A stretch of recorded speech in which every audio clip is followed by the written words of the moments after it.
Pak Far. Siap. Bang, soal ini Bang, RK yang enggak apa namanya? Gagal melakukan ajukan tuntutan ke MK. Ya, berdasarkan temuan kalau mau dikaitkan ya, bahwa yang potensial melakukan kecurangan adalah orang yang dekat dengan kekuasaan. Datanya malah ada 12 camat yang diubah menjelang hari H ya. Nah, kalau dilihat memang wajar saja ini tidak berlanjut karena dalilnya lemah sekali. Dalil form C6 itu pertama kali kalau itu terjadi itu akan dilakukan di MK dan tidak presisi untuk menjelaskan peralihan suara. Jadi nggak masuk akal, jadi itu digunakan. Kalau apa ya, saya pikir ya itu penghibur hati nan luka yang lebih banyak ya.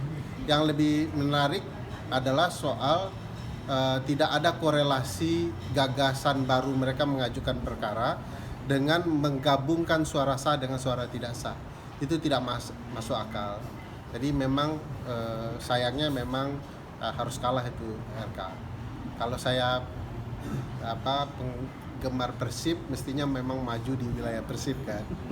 Dan saya dan teman-teman menduga, ini dugaan ya, bahwa tidak dibuatnya RK maju di Jawa Barat itu juga akan menghilangkan kesempatan RK untuk berlari lebih jauh di 5 tahun ke depan. Jadi jangan-jangan Jakarta memang adalah daerah yang banyak menjadi tumbal bagi pihak-pihak tertentu, tidak hanya Anies tapi juga RK sekaligus. Untuk siapa wing-wing lah. Jadi tadi boleh disampaikan guys Bang, intinya tadi yang secara singkatnya kan ada pohon-pohon kecurangan tuh Bang dari provinsi itu, mungkin dari partai coklat yang saya lihat dari banyak ya Bang. Boleh sampaikan lagi Bang? Kayaknya Gifar deh. Jadi memang dari kecurangan ini kan dari temuan kita itu adalah buah ya, kemenangan dari paslon-paslon tertentu yang kemudian kita lihat afiliasinya kepada kelompok yang berkuasa. Nah, kenapa ini bisa terjadi? Tentu kita dari pertanyaan penelitian tersebut kita melihat adanya berbagai kecurangan yang terjadi. Yang kita ilustrasikan itu sebagai sebuah pohon, dan dengan dasar teori ilmiah ya, fraud forensik tadi, salah satu komponen utama di situ yaitu Kementerian Dalam Negeri dengan mengerahkan ASN dan kemudian pejabat-pejabat di bawahnya.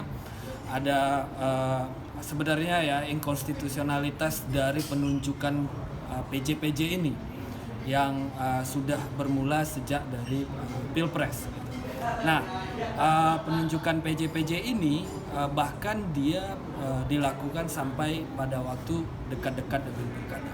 Nah, yang lainnya yaitu apa yang dilakukan oleh kepolisian dengan di beberapa tempat ya terlibat langsung itu untuk mempengaruhi preferensi pemilih seperti yang kita sampaikan tadi, tapi juga membuat program-program sendiri yang kemudian di luar dari apa yang dimandatkan oleh Undang-Undang Pilkada. Misalnya tadi membuat peta indeks kerawanan pemilu yang berbeda dengan apa yang dimunculkan oleh Bawaslu, yang menurut Undang-Undang harusnya Bawaslu yang berwenang. Lalu kemudian dilakukan berbagai tindakan-tindakan cooling system tersebut dia ada yang berupa membagi-bagikan bansos, ada yang kemudian melakukan sarasehan, dialog, dan kemudian berbagai ya upaya-upaya sosial dengan warga. Nah, itu yang kita lihat karena secara fondasinya secara dasar hukum bermasalah, nah kita anggap seluruh tindakan tersebut problematis. Dan memang ada beberapa data dari kuesioner kita yang menemukan ada pengkondisian ya mempengaruhi preferensi pemilih di situ. Jadi cooling system itu juga semacam ada dalam tanda kutip pada ajakan juga gitu segala macam, itu ada juga. Ya, kita temukan ada data. Ya, di temuan itu mengatakan begini, apakah waktu didatangi Parcok Anda disuruh memilih salah satu pasangan calon? Dijawab oleh publiknya ada.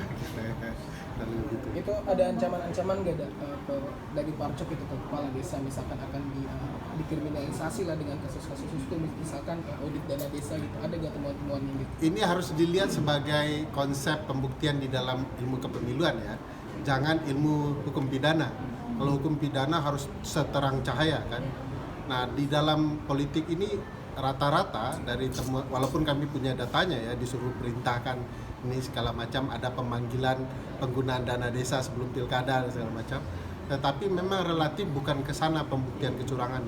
Mereka sudah tidak menjalankan kewenangannya saja sudah salah, lalu memerintahkan untuk memilih orang saja sudah salah ya. Jadi tidak perlu seterang hukum pidana, tidak unfair conduct, tidak tindakan yang tidak fair dalam pilkada ini sudah cukup membuktikan bahwa kecurangan itu terjadi. Sebab kalau saya jawab persis berbahaya. Nah, tadi kan sempat disebut ya kalau Jakarta jadi palagan gitu yang bisa disebut membunuh mimpi-mimpi calon pemimpin di 2009 misalkan Anies atau Ridwan Kamil gitu ya. Nah ini ada kelindahan dia nggak sih dengan aktivitas Mas Wapres kita yang belakangan genit ya gitu, misalkan melakukan politik pencitraan gitu atau gimana tuh? Karena sudah mulai sangat sensitif ya. Data penelitian saya belum memasukkan Gibran. Bingung saya jawab. Ya. Tapi kan memang ada temuan ya sebelumnya soal goodie bag berwarna biru, isinya bansos, anggarannya, goodie bagnya anggaran presiden. Ada double budgeting untuk program tertentu di hukum keuangan sudah masalah itu.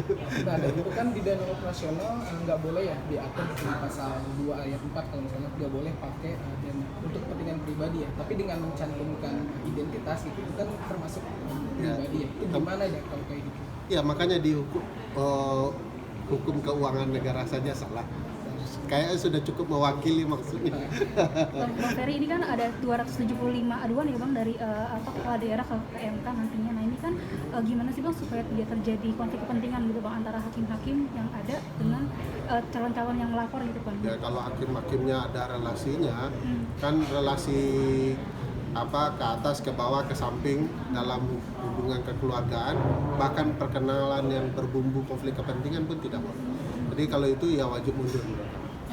Dan Bang Ferry, berarti intinya Bang Ferry tetap optimis gak dengan kondisi hakim sekarang kan masih cenderung komposisinya sama dengan yang biasanya.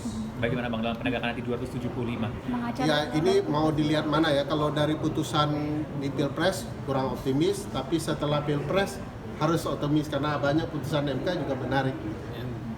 Dan pasca konflik kepentingan sebelum Pilpres yang ada Pak Aman Gobel itu, kemudian majelis di MK cukup disiplin ya untuk menerapkan kalau ada konflik kepentingan dia harus mundur dari panel.